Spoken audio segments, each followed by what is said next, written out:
buenos días. Que el Señor les continúe bendiciendo. La verdad para mí es un privilegio compartir la palabra con ustedes y poder reflexionar en este tiempo con ustedes sobre el capítulo 2 de Jonás. Entonces abramos nuestras Biblias en Jonás capítulo 2. Vamos a leerlo completo, apenas tiene 10 versículos. Oración de Jonás, lo titula la Reina Valera del 60. Dice así la palabra del Señor. Jonás capítulo 2, para los que no lo han conseguido pueden ir al índice que está al inicio de la Biblia y ahí le va a aparecer el número de la página donde aparece el libro de Jonás.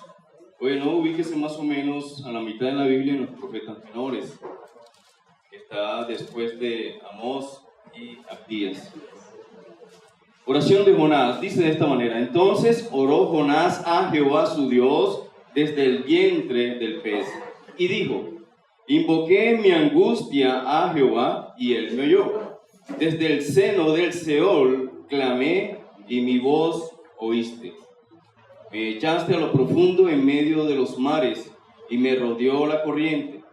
Todas tus ondas y tus olas pasaron sobre mí. Entonces dije: desechado soy de delante de tus ojos, mas aún veré tu santo templo.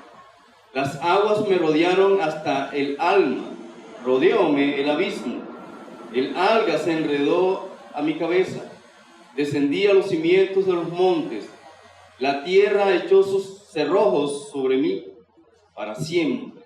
Mas tú sacaste mi vida de la sepultura, oh Jehová, Dios mío.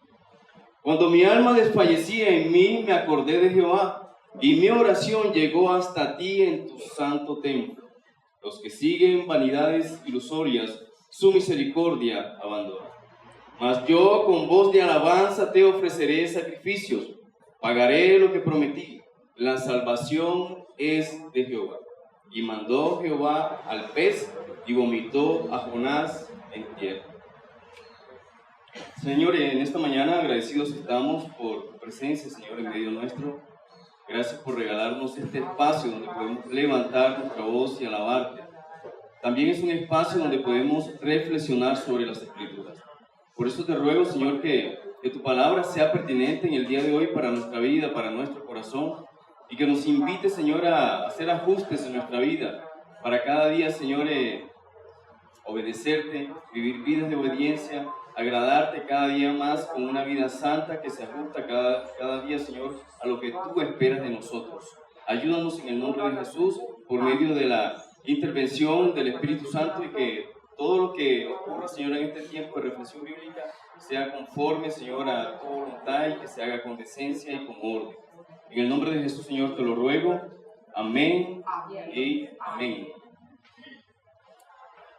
Bueno, le he colocado como título a la reflexión de hoy: la salvación es de Jehová. 3 perspectivas sobre la oración de Jonás. Lo que vamos a ver inicialmente son 3 acercamientos, 3 maneras de ver o 3 puntos de vista sobre la oración que hace Jonás en este capítulo 2. ¿Sí? Y la característica principal de los libros proféticos, este es un libro profético, y la característica principal de los libros proféticos es que Jehová o Yahvé llama al profeta, lo llama a acercarse a él, le da un mensaje, y este mensaje no es tanto para el profeta, sino para el pueblo al cual Dios desea enviarlo.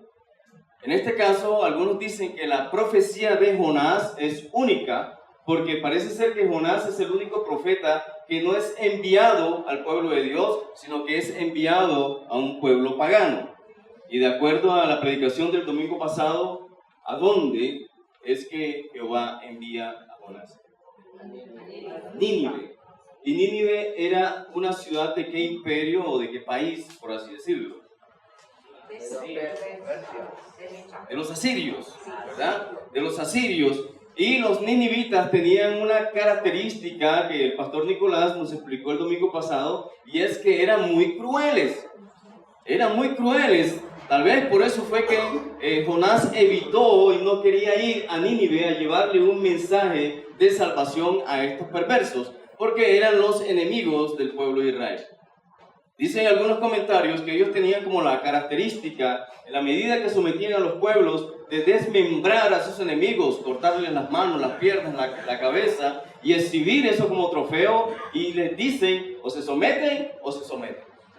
Y allá es enviado Jonás. Aunque el libro de Jonás trata sobre Jonás, sobre su experiencia de vida, sobre su momento difícil en el barco, sobre su situación en el vientre del gran pez, aunque el libro te habla de Jonás o te muestra a Jonás desde el primer capítulo hasta el cuarto capítulo, Jonás no es el personaje principal. Jonás no es el mensaje. De hecho, no sabemos qué mensaje le dio o lo entregó Dios para que lo llevara a Nínive. Algunos dicen que Jonás editó su mensaje y dio medio mensaje nada más. Si usted ha leído la Biblia, las veces que Dios tenía un mensaje para los pueblos de arrepentimiento, siempre le presentaba las dos propuestas. Arrepiéntete y goza de la benevolencia de Dios, o de no, serás destruido. En este caso, el mensaje que llevó Jonás parece que fue medio mensaje, de acuerdo a lo que él quería hacer, un mensaje editado y un mensaje de destrucción. De aquí a 4 días, el Señor va a destruir a Nínive. Entonces, por eso quiero darle las 3 perspectivas de cómo se acostumbra a acercarse a la oración de Jonás. Para muchos, la oración de Jonás en el capítulo 2 es la oración de un hombre que adora. Es la adoración de un hombre que ha entendido, que la ha embarrado, que se arrepiente, que sabe que en Dios está la salvación y adora. Y con base en eso, obviamente, el Señor le retribuye y hace que el pez lo vomite en la orilla de la playa o en tierra firme. Muchos consideran que Jonás en este capítulo 2 vivió una transformación a causa del castigo, a causa de la disciplina, a causa del arrepentimiento. Logró reafirmar su fe en el Señor. Tanto que en uno de los versículos dice que él guarda la esperanza desde el vientre del pez, él guarda la esperanza de ver o estar en el templo de Jehová. Parece que hubo una transformación en Jonás 100%. En este trato que tuvo Dios con Jonás, el corazón de Jonás es transformado y lo lleva a asumir un compromiso al final de la oración, donde dice: yo cumpliré mi compromiso, yo cumpliré lo que prometí. Ese es el primer acercamiento, un Jonás que adora, un Jonás que a través del arrepentimiento logra conectarse otra vez con el Señor. El segundo acercamiento es un Jonás legalista. Muchos dicen, no, lo que hay en el capítulo 2 no es un Jonás arrepentido que adora de manera genuina, que reconoce su pecado, que reconoce su falta. Es un Jonás legalista. La mayoría tal vez entendemos el término legalista. El legalista es alguien que se acoge a leyes distintas o se acoge a las leyes de Dios, pero sin tener una relación personal con el Señor. Y lo que encontramos, de acuerdo a algunos en esta oración, es un legalismo que no busca obedecer a Dios ni honrar a Cristo, simplemente acogerse a algunas normas. De acuerdo a los que ven en este capítulo a un Jonás legalista, no encuentran arrepentimiento en Jonás por ningún lado. Yo no sé si usted se dio cuenta en su Biblia que el capítulo 2 tiene como una distribución distinta en la manera en que está narrada. Es un capítulo que parece como medio desordenado. Está escrito de manera poética porque lo que hace Jonás es retomar parte de algunos salmos y traerlas a su oración. Y muchos ven esto como una palabrería para ganar el favor de Dios. No son palabras de él, son palabras de los salmos. El Jonás legalista. El Jonás legalista en esta oración tiene un tono ceremonial, por así decirlo, mecánico. Pareciera que no es genuino. De hecho, en el desarrollo del capítulo usted no ve la palabra arrepentimiento. Usted no ve que Jonás está triste por lo que hizo. Él simplemente reconoce que está pasando por una situación difícil y que la salvación está en Dios. Y termina diciendo, pagaré lo que prometí. Una forma de ganar el favor de Dios. Una forma de comprar el favor y la misericordia de Dios. ¿Cuál es el primer Jonás? ¿Se acuerda? Jonás que adora de manera genuina. Eso lo dice John MacArthur en una de sus predicaciones. Jonás adora de manera genuina. El segundo Jonás, ¿cuál es? Legalista. El legalista, ¿verdad? Porque no se ve ni pizca de arrepentimiento en este capítulo 2. El tercer Jonás es el Jonás testarudo, el Jonás terco. Aunque aparentemente utiliza palabras piadosas, palabras sacadas de los salmos, exalta la grandeza de Dios, atribuye a Dios la salvación, reconoce que Dios es el único que lo puede extraer de los abismos o de las profundidades del mar. A pesar de eso, persiste, o algunos ven que persiste en su terquedad. Si Jonás solamente hubiese llegado hasta el capítulo 2, nosotros hubiésemos podido pensar, sí, se convirtió, su corazón fue transformado. Pero si usted sigue la lectura y pasa al capítulo 3 y al capítulo 4, parece que la cosa se complica. El carácter de Jonás aflora de una manera complicada en la relación con el Señor. Hay un cambio parcial en el capítulo 2. No hay un cambio completo. Jonás muestra su actitud algo transformada, pero las cosas se complican en el capítulo 4 y en el capítulo 5. Muestra que su corazón no fue completamente transformado. La vida de Jonás es como lo opuesto a lo que Dios quiere hacer y al carácter del Señor. Yo no sé si usted se ha dado cuenta. Los del barco son piadosos y adoran a Dios una vez que saben que Jonás es seguidor de Yahvé. Dios quiere salvar y perdonar a los ninivitas y Jonás no. Dios siente misericordia por el perdido y Jonás no. Pareciera que Jonás va en contravía de todo lo que el Señor quiere hacer en este anuncio y en este acercamiento a los ninivitas.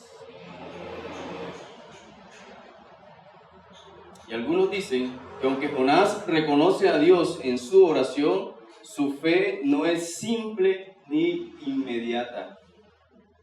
Su oración revela un proceso de aprendizaje y un reconocimiento gradual de la soberanía de Dios, incluso en medio de la resistencia.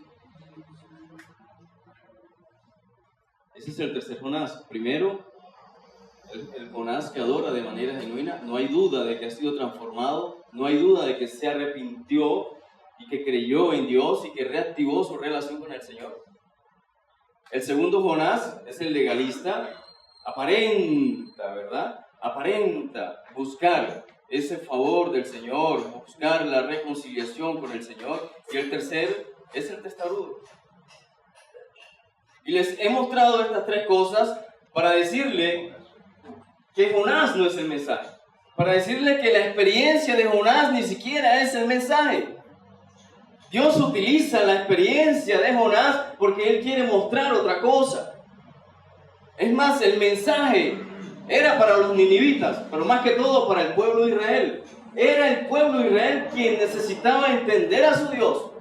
Era el pueblo de Israel que necesitaba conocer el carácter del Dios al cual adoraban. No lo conocían. Y a través de la experiencia de Jonás, lo que está por debajo de la experiencia y de la historia de Jonás es que Dios es el mensaje. Dios es el autor principal. Dios es el centro de esta historia. No Jonás.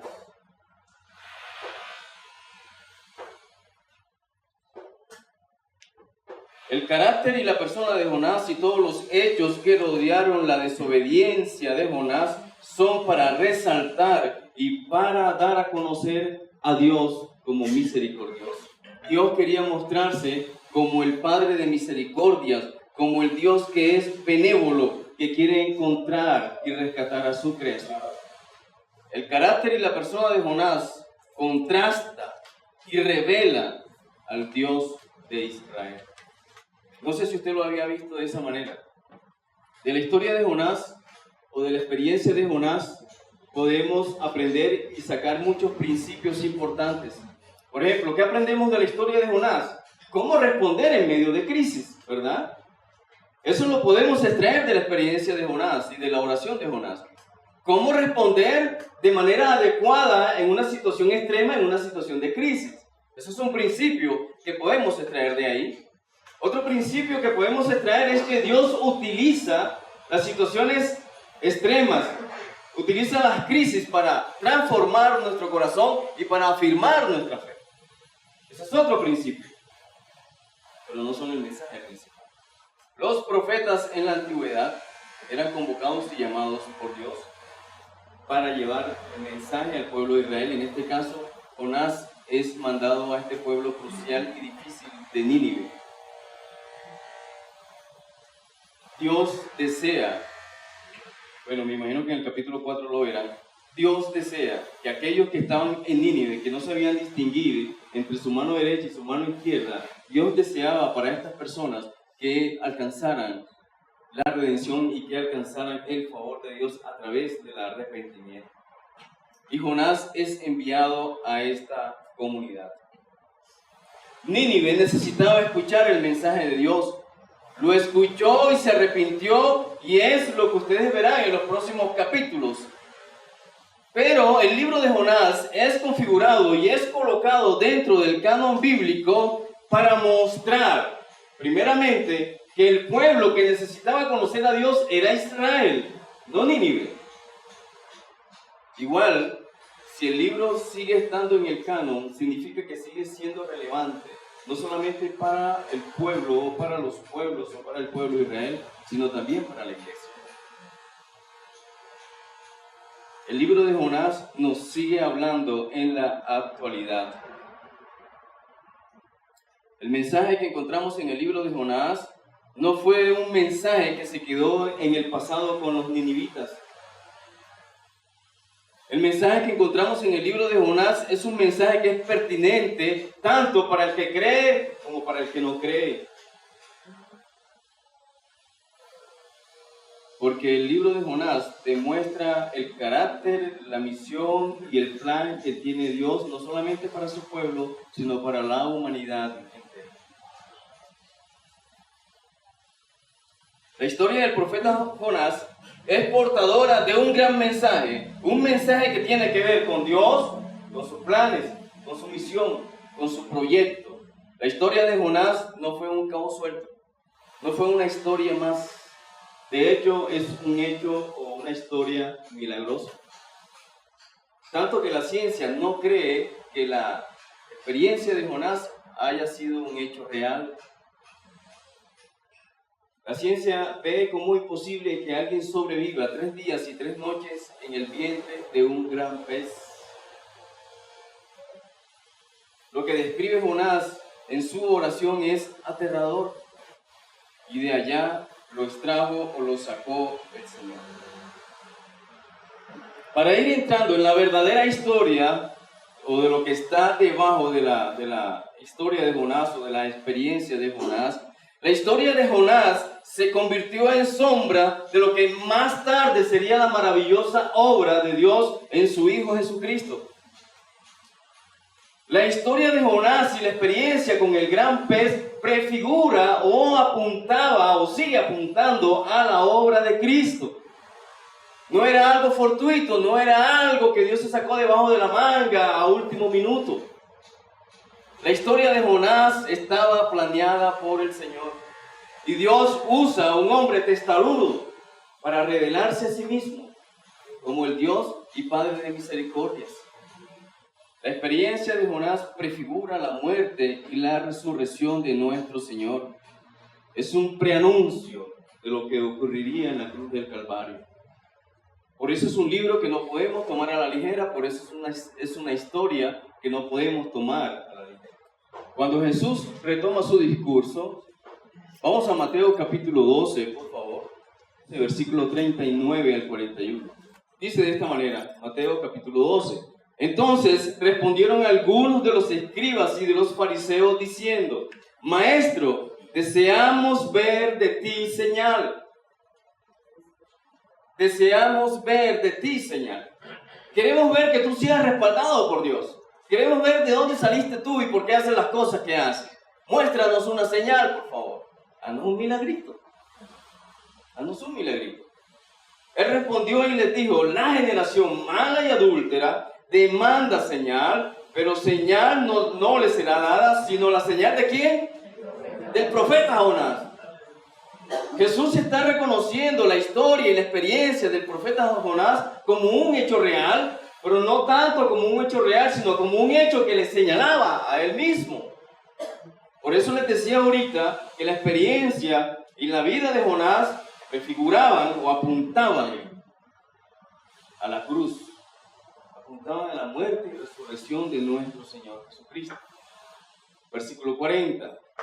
Porque como estuvo Jonás en el vientre del gran pez 3 días y 3 noches, así estará el Hijo del Hombre en el corazón de la tierra 3 días y 3 noches. Versículo 41. Los hombres de Nínive se levantarán en el juicio. Subieron de estatus, ¿verdad? Los hombres de Nínive se levantarán en el juicio con esta generación y la condenarán. El perverso, el matón de Nínive, ahora hace parte de aquellos que están del lado de los justos y que condenarán a los pecadores. ¿Por qué dice el texto? Porque se arrepintieron. Creyeron a ese cortico mensaje de Jonás, a ese profeta gruñón. Le creyeron ese mensaje cortico. Los hombres de Nínive se levantarán en el juicio con esta generación y la condenarán, porque ellos se arrepintieron a la predicación de Jonás, y he aquí más que Jonás en este lugar. ¿Ustedes conocen el argumento del cuánto más? El argumento del cuánto más es, y lo voy a decir con base en Hebreos capítulo 2, el texto que habla sobre descuidar una salvación tan grande. Hebreos capítulo 2 dice: por tanto presten atención a las cosas que han escuchado y que se les han sido enseñadas, no sea que se deslicen o no sea que se resbalen. Porque si los hombres en la antigüedad fueron reprendidos por no escuchar el mensaje de Dios que fue transmitido o comunicado por los profetas o por los ángeles, aquí viene el cuánto más. ¿Cuánto más será el castigo para aquel que descuide el mensaje que no están dando los profetas ni los ángeles, sino que lo está dando el mismo Dios? ¿Cuánto más? Si descuidas la palabra que el mismo Dios al descender y al habitar con nosotros te ha dado. Ese es el argumento que está ahí también. Es supremamente peligroso. Si fue peligroso no acatar el mensaje de Jonás, si fue peligroso no escuchar a Jonás, porque era un riesgo de vida, era un peligro de vida no escuchar a Jonás, ahora imagínate no escuchar a Jesús.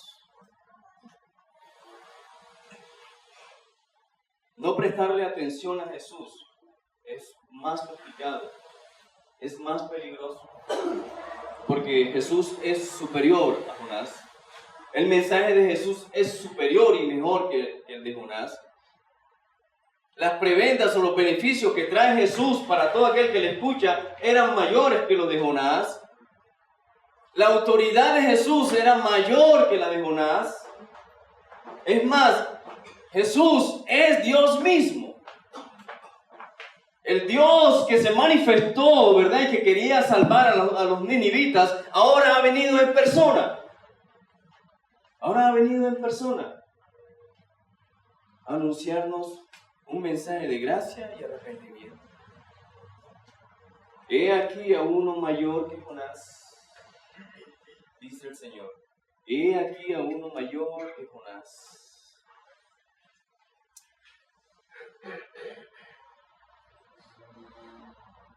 Para ir cerrando, quiero darles como algunas enseñanzas que podemos extraer de este capítulo 2 de Jonás o de la historia de Jonás en general, porque no podemos descontextualizar el capítulo 2 de la historia completa.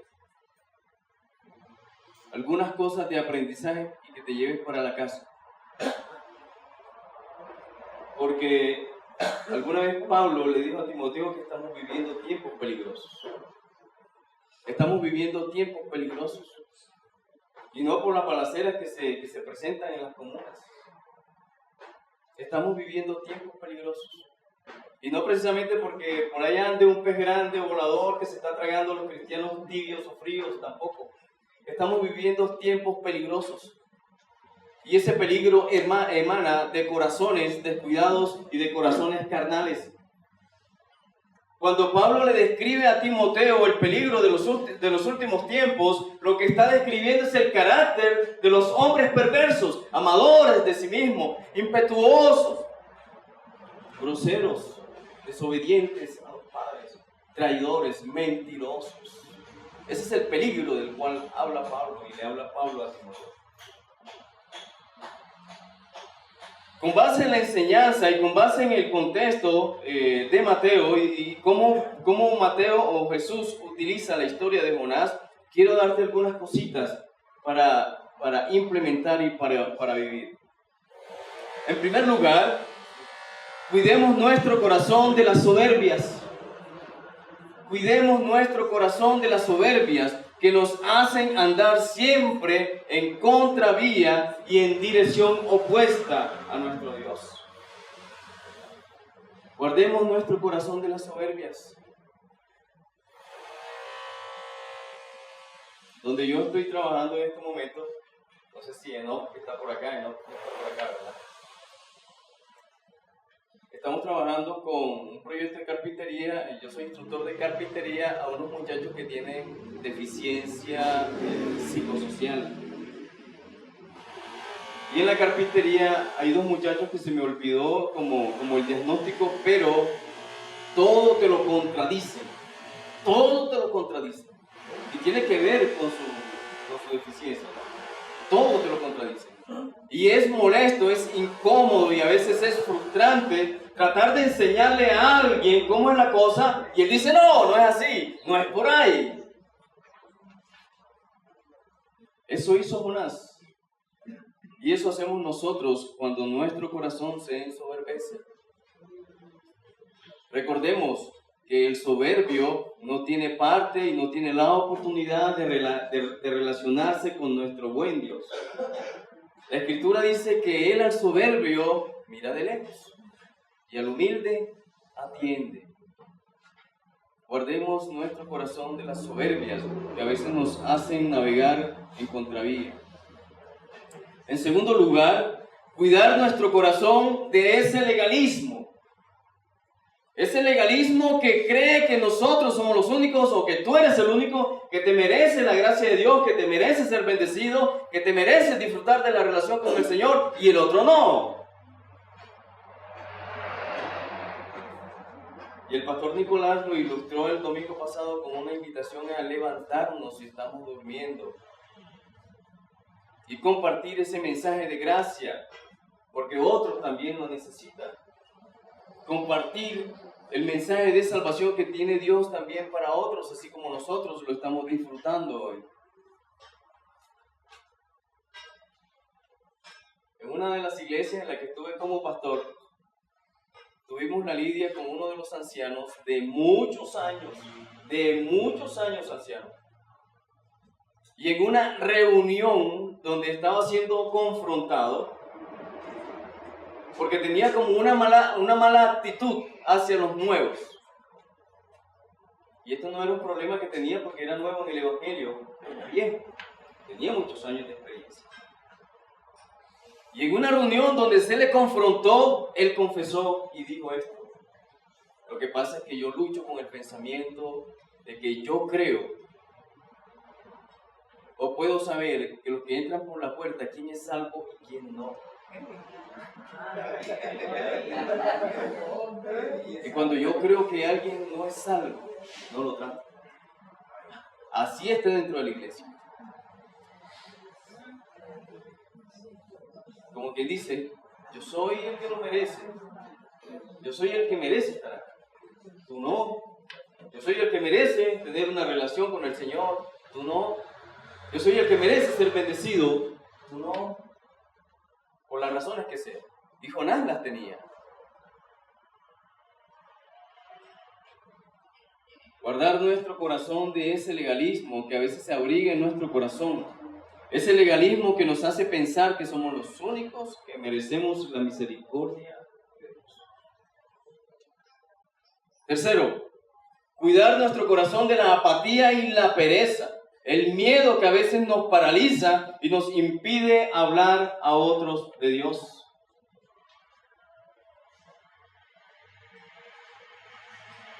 Porque así como los perversos ninivitas, Dios les dio la oportunidad de arrepentirse, asimismo a la gente de hoy que no conoce de Dios, también tienen la oportunidad de arrepentirse. Y adivina quiénes son los portavoces de ese mensaje. El Dios que se quiso revelar a los ninivitas a través de Jonás y su mensaje, es el mismo Dios que encarna en Jesucristo y se revela a la humanidad con un mensaje de redención. Y la iglesia hereda, la iglesia o nosotros heredamos ese rol y ese papel de anunciar el evangelio a los perdidos. Porque Dios sigue trabajando en eso, en rescatar a su creación. Y nosotros somos los instrumentos en las manos del Señor. Y cuarto, el Dios de Jonás sigue vivo. El Dios de Jonás está aquí y sigue siendo tu Dios. Ese es el Dios de Jonás.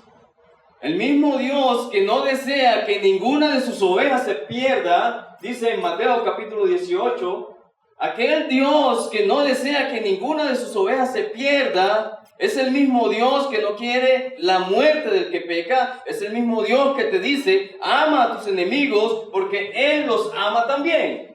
Y de eso trata también el mensaje de Jonás. De eso trata también la experiencia de Jonás. No lo vamos aquí a espiritualizar. El mensaje de Jonás tiene que ver con relaciones. El mensaje de Jonás tiene que ver con comunicación con el otro. El mensaje de Jonás tiene que ver con amar al que Dios ama y quiere rescatar. El mismo Dios que dice que no haces nada distinto si solo amas a los que te aman y si solo saludas a los que te saludan, ese Dios es el mismo Dios de Jonás y es el mismo Dios que aparece en Mateo. Vamos a Mateo capítulo 5, por favor.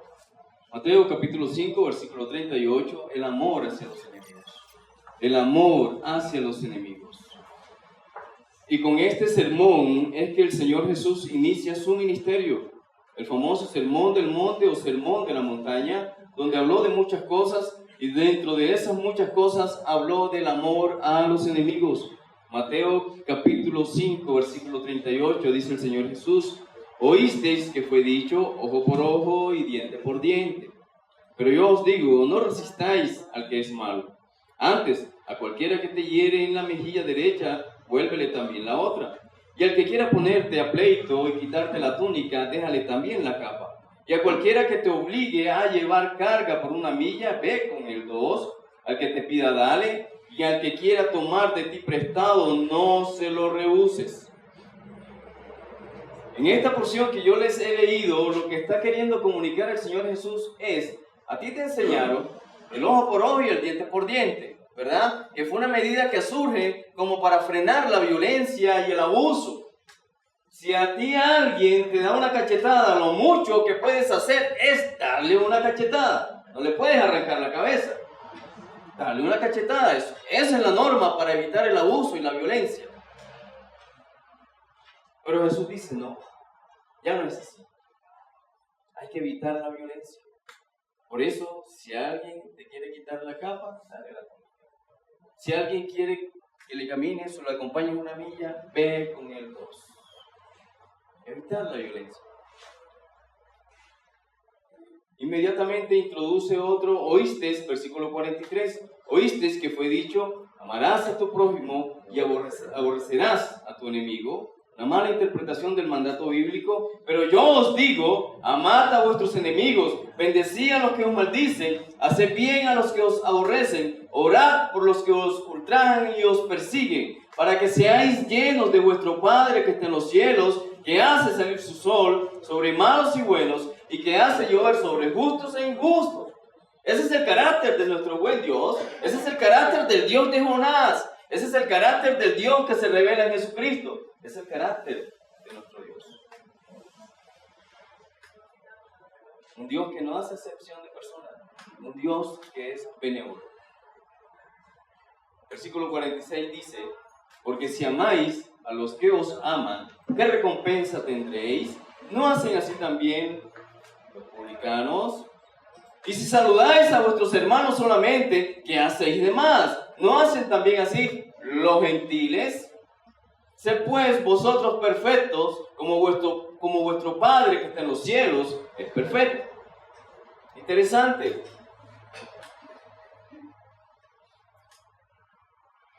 Dios no quiere que tú te comportes como la gente del común.